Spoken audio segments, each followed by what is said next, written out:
สบายดีแล้วก็สวัสดีพี่น้องป้องปายเบิดสู่ขู่สู่คนพี่น้องมามื้อนี้ได้แกงหน่อไม้พี่น้องเอ้ยมากินนำกันเด้อพี่น้องเด้อนี่แกงหน่อไม้พี่น้องกับผักกันจองพี่น้องเอ้ยผักกับมีแบบลวกแล้วก็แบบสดๆเลยนี่กินกับข้าวเจ้าพี่น้องเอ้ยมาว่าหลายยายห่างพี่น้องเอ้ยลงมือกันเลย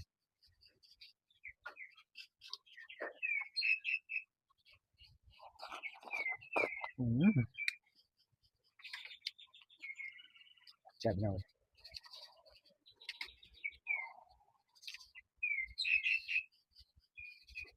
น้ำหลาย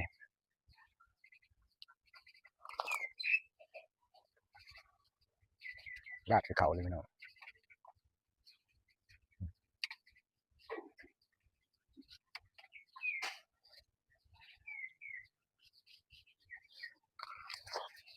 อืม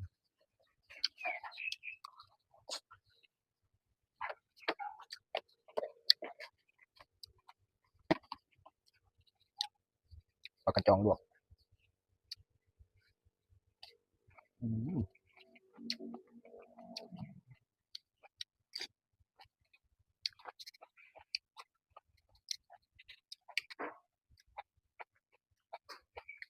สดนัวๆเลยพี่น้อง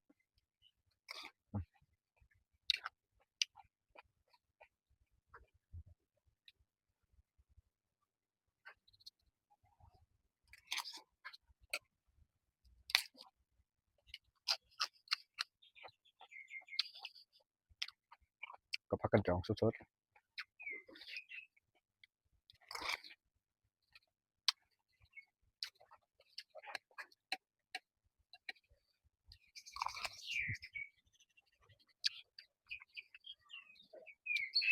บรรยากาศยามมื้อแลงหลังบ้านคือเก่า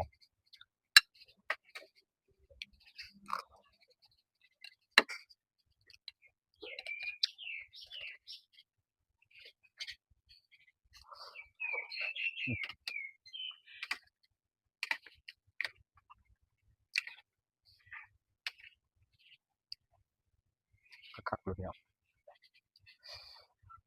นัวปลาแดก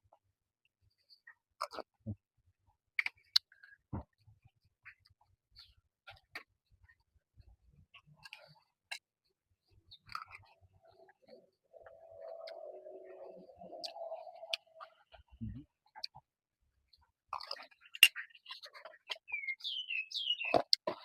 ืมกระจก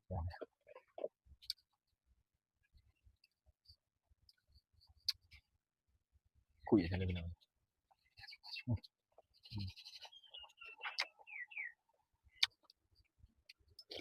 อืม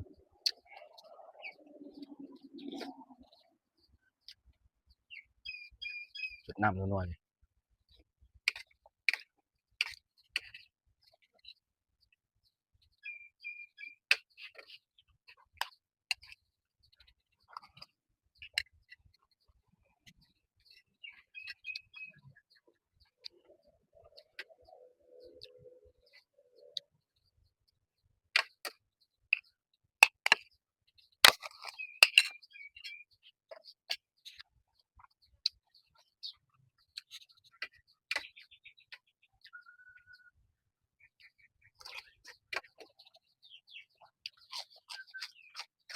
อืมอืม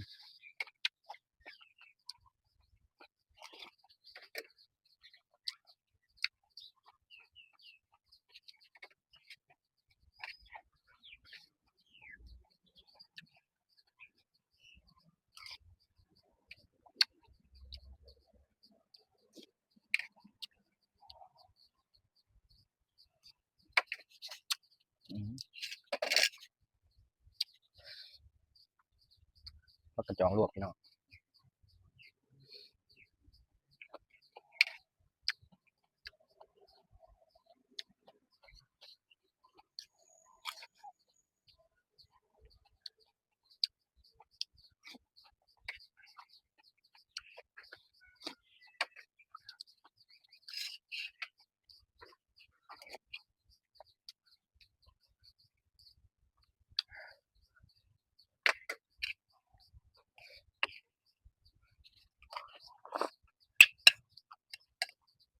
ตกหากระเซ้าพี่น้อง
ก็คักอยู่พี่น้อง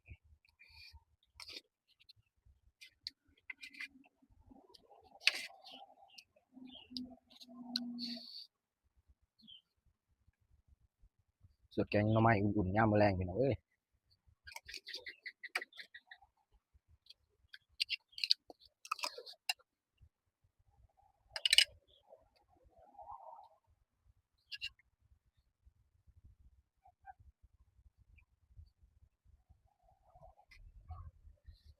ตักใส่ไปนี่เลย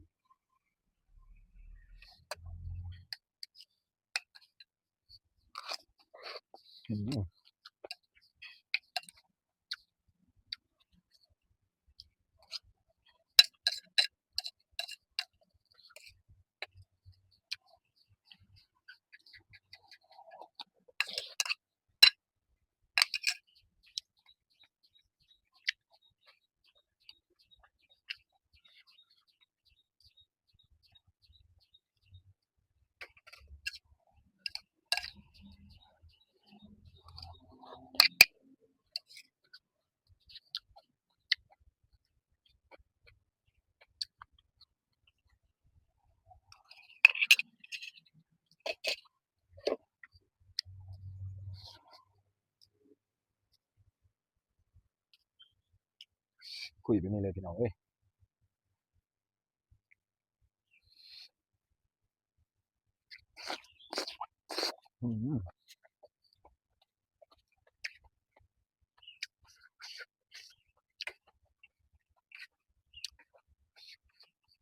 สดน้ำลงไปนัวเลย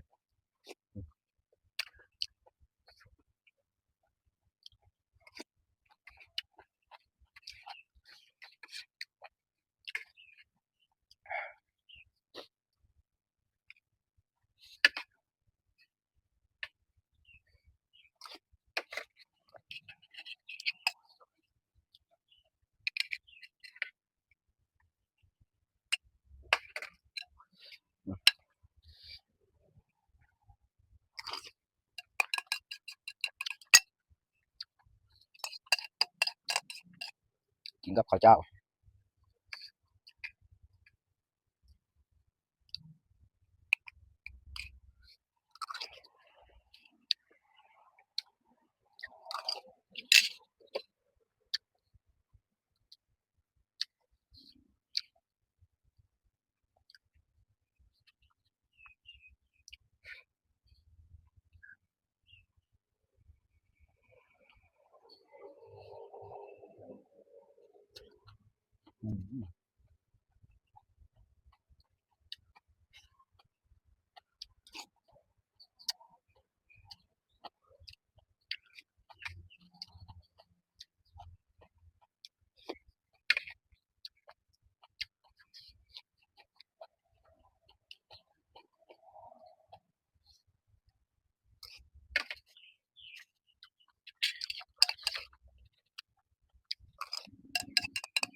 อืม